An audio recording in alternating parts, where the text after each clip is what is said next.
ఇవాళ మన పెళ్లి రోజు కదా, మీకేం కావాలో చెప్పండి, అదే వండి పెడతాను. నాకేం వద్దులే కానీ నీకు నచ్చిందండి. చెప్పండి. సర్లే చికెన్ కర్రీ చేసేయి. చికెన్ బాగా కడిగి అందులో మసాలా వేసి గంట సేపు ఉండాలి. అమ్మ నా వల్ల కాదు, తప్ప ఇంకేమన్నా అడగండి వండి పెడతా. పోనీ ఫిష్ కర్రీ చేయి. చేపని పండగేసి రుద్ది ముక్కలు ముక్కలుగా నరికి మళ్ళీ మసాలా వేసి గంట సేపు ఉండాలి. అమ్మ నా వల్ల కాదు, తప్ప ఇంకేమన్నా అడగండి వండి పెడతా.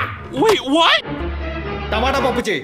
కందిపప్పు ఉడకబెట్టి సన్నగా తరిగిన టమాటా, ఉల్లిపాయలు తగినంత ఉప్పు, కారం, ఇంత కరేపాకేసి చేయాలి. వామో నా వల్ల కాదు, తప్ప ఇంకేమన్నా అడగండి వండి పెడతా.